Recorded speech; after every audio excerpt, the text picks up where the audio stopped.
Hello warriors. I've been promising I would check in with you more because sometimes what happens is I get to the end of the month and I actually forget how bad and what have happened throughout the month just because I've been so busy, and if I'm honest with you, I forget what day it is. So I am going to make a conscious effort to kind of go through my weekly diary with you, really, just to kind of do a week by week so you can see how I'm feeling, because loads of people, loads of you lovelies have reached out to me of late, and I just think I think the more we understand what's going on, the more we're talking about it, and then the more you're looking for other people who are going through the same thing. So I thought I'd do a better documentation of it for the next month and bore you with my moaning. So the first thing I want to just talk about really is anxiety, because anyone and everybody who I speak to, it seems to be the common thread. The common thread is the intense level of anxiety. And I've said this often, and it's a common theme for me. The pit for me in my stomach is always there. And I find my anxiety levels the last week have been worse actually than ever, as but of my migraines, mind. I don't know whether this month, I just keep thinking every month is the last month I can have a period. It is not the case. But I just keep praying, because this month my migraines have been way more intense than they've been in the last 6 months. So I had 7 consecutive days of migraines. 4 of them I was taking 2 tablets a day. And it's just awful to go back as well. I think because I'd started to have them less, to have so many this month, it was a bit of a shock to the system. And then I had the worst period this month that I've had in, I think, ever, actually. The pain. I never had period pains when I was a kid, ever.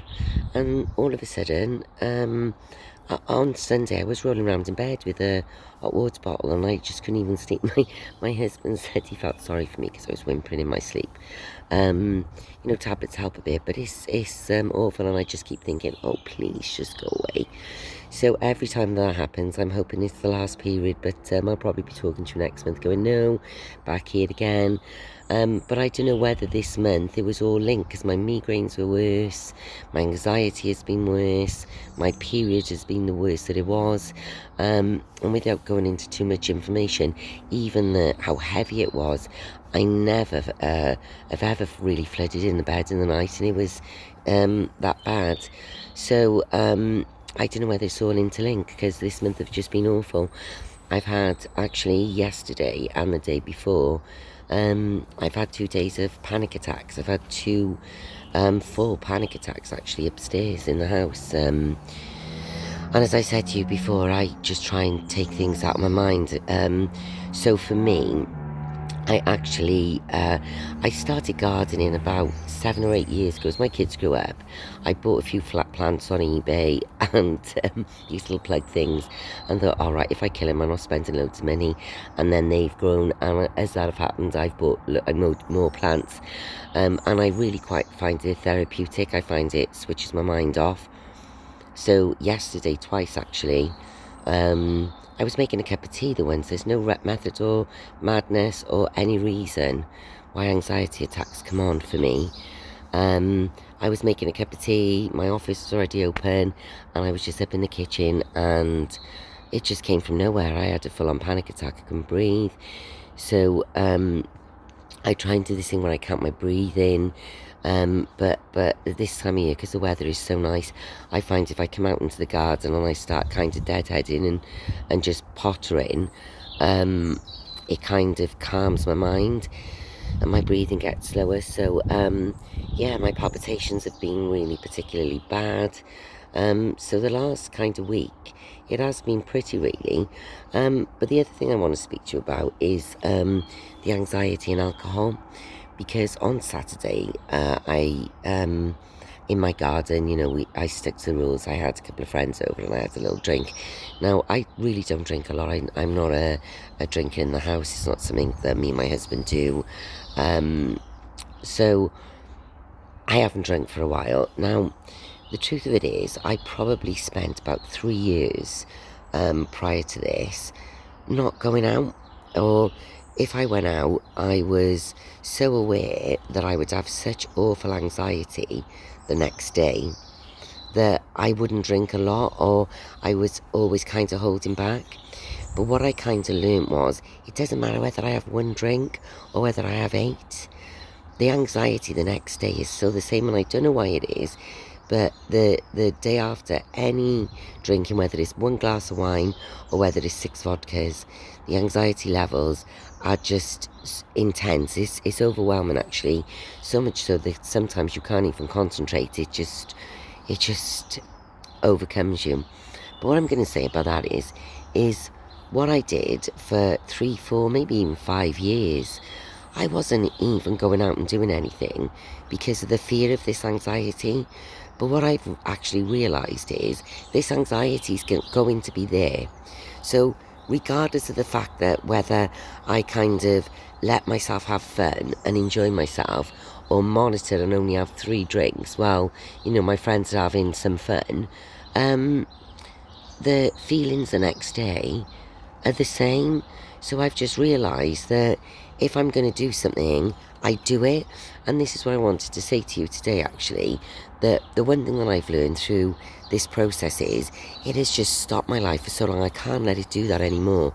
So when I am good, I have to take those options and those opportunities, and I have to make it good, because I was just miserable and sad, just depressed. It was just there was just no way. I just didn't even see a way out on times. It's just awful, and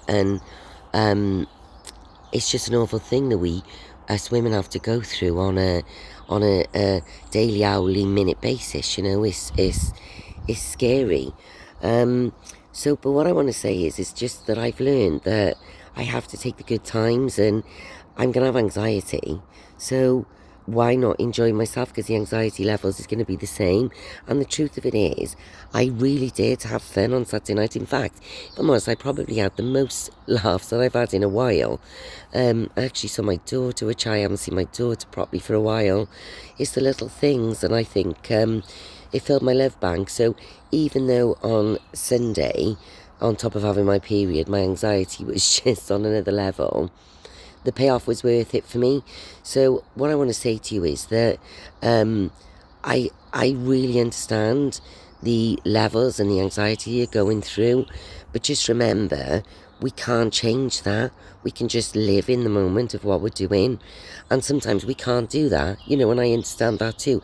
There were days last week that I was unable to function. I can't tell you, do you know this brain fog, when it comes, it's brutal.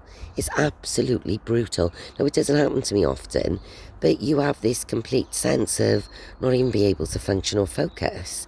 And it's the most frustrating thing in the world when you have so much work to do, but you cannot get your mind and body to function and be calm enough to kind of do anything. It's relentless, and it's tough. I think when you got to go into work every day and battle it, it's just tough. But we just have to suck it up and deal with it. And do you know, lastly, ladies, what I'm going to leave you with this week was something happened with my son, and I was so proud without even really knowing. I talk to you, and as you can imagine now, I talk to a lot of people, and a lot of people talk to me. So my son have always been really aware of what's been going on, bless his cotton socks. It was kind of a joke in the beginning, because it would be, oh my God, mum's in bed again with a migraine, and then it was a bit like, oh my days, mum is in bed every day with a migraine, is mum okay?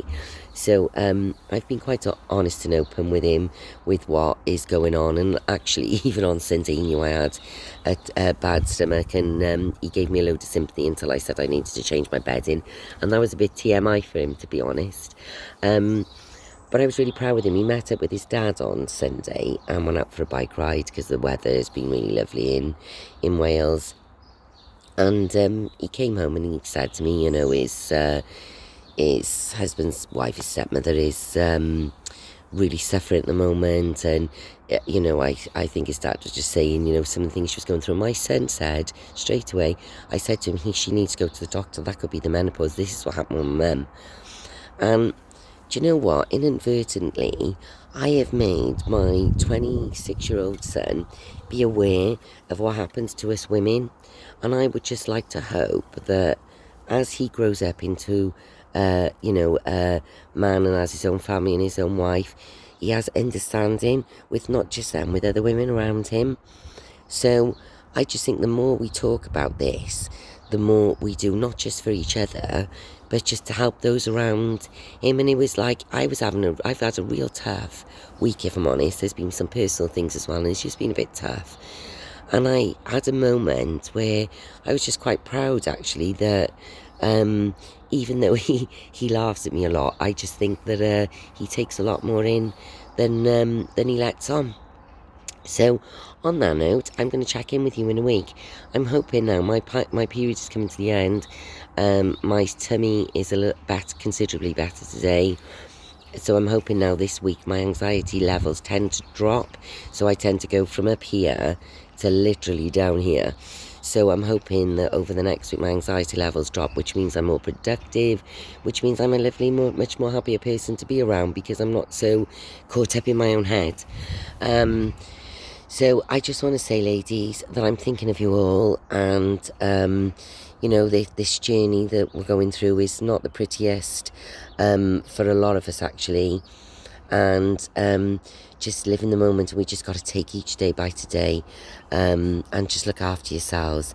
And as I always say to you, please, please, please be kind to yourself, because while you're going through this, self-love and self-care is of the utmost importance.